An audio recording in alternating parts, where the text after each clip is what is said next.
Hey kids, in my last video I expressed some frustration. What's been happening lately, I've gotten a call from a client. They've given me their date for their wedding. They've told me how many hours they'd like to have and where their wedding's going to be. I've given them a price based on this information. Then what's happening is, down the road, a couple weeks, a month, 2 months later, I'm getting phone calls where the client wants to meet with me and discuss the event in person on a specific date at a specific time, when they're in town, when they're available, when their mom's going to be in town, whatever. And then I'm getting things like early setups. I'm getting things like huge request lists on the back end. I mean, after this has all happened on the back end. And it's getting frustrating because what's happened is I haven't put their price around all of these extras. They're high maintenance clients. I don't mind high maintenance clients, but high maintenance clients need to pay for the services. And you feel like a real schmuck, after you've already negotiated a price with them, telling them, no, I won't meet with you because I didn't charge for it, or no, I won't set up early because I didn't charge for it. It doesn't make you look good.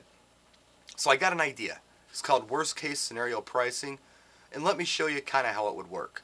Now the first thing you'd have to do in this worst case scenario pricing would be to figure out what your base price would be. That's just the price to show up and do the gig. Now here I'm saying a base price would be $100 per hour with a minimum of 4 hours. So you pull out the calculator here. 4 times 100 equals $400. Okay? So $400 is your base price for a 4-hour gig before any other expenses. Now let's say the furthest away you're willing to travel to do a gig would take you a full tank of gas round trip. Let's say that your vehicle has a 20-gallon gas tank, and the worst case scenario is gas prices in the US are going to reach $5 a gallon. So that would be $100 for your travel fuel. Now, let's say the worst case scenario, your client lives a full round trip tank of gas away from you. So that would be $100 for a tank of gas just to go to meet the client. So we figure in another $100 there. So here we got $100 for your travel. You've got $100 for your meeting. You've got $400 for your performance. Gives you a total of $600 so far. Let's say that your client would require at least one additional setup, meaning you have to set up in one space of the room for dinner music and break your stuff down and move it to another part of the room to do another setup, or whatever the case might be. I'm sure some of you ran into a situation where for some reason you had to move equipment. As far as I'm concerned, anytime you move equipment, it's an additional setup, and you should charge for that. That should not be free. That is a service you're providing. That is work. And I think you should charge $50 per additional setup. So, worst case scenario, they want at least one additional setup, so that gives you an extra $50, which equals $650. Now, early setups. Worst case scenario, they want at least a 1 hour early setup. They want you to be set up an hour before start time. Okay? Now maybe they want 2 or 3 hours, whatever that case may be. But let's assume that they just want 1 hour. So let's give them an extra $50 for early setup. Worst case scenario, the client wants a custom playlist, meaning they want to pick every single song you play. Don't laugh, it's happened. And what happens is the client goes in, the client figures that the average song is 3.5 minutes long, so you can play about 17 songs an hour. For a 5-hour gig, okay, that means 85 songs can be played with an average of 3.5 minutes per song.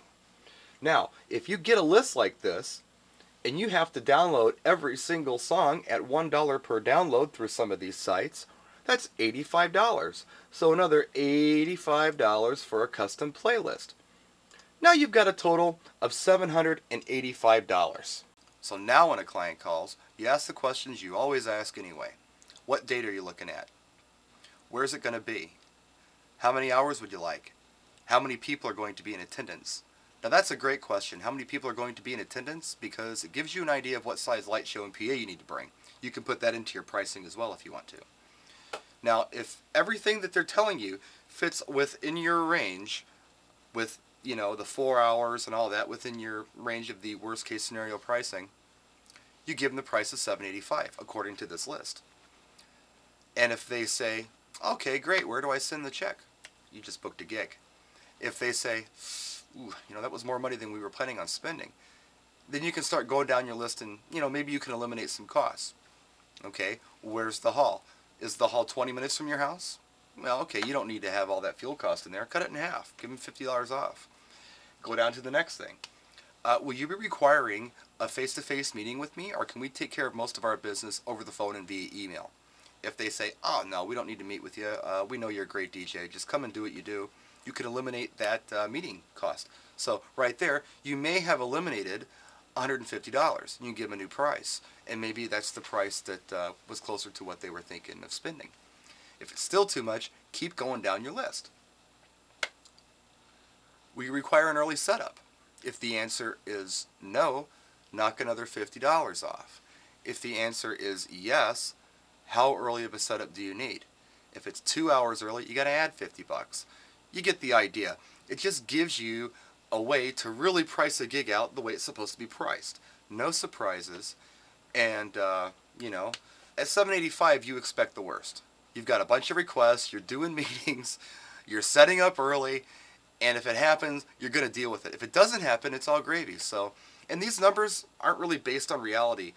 You might get more for a gig. You might get less for a gig.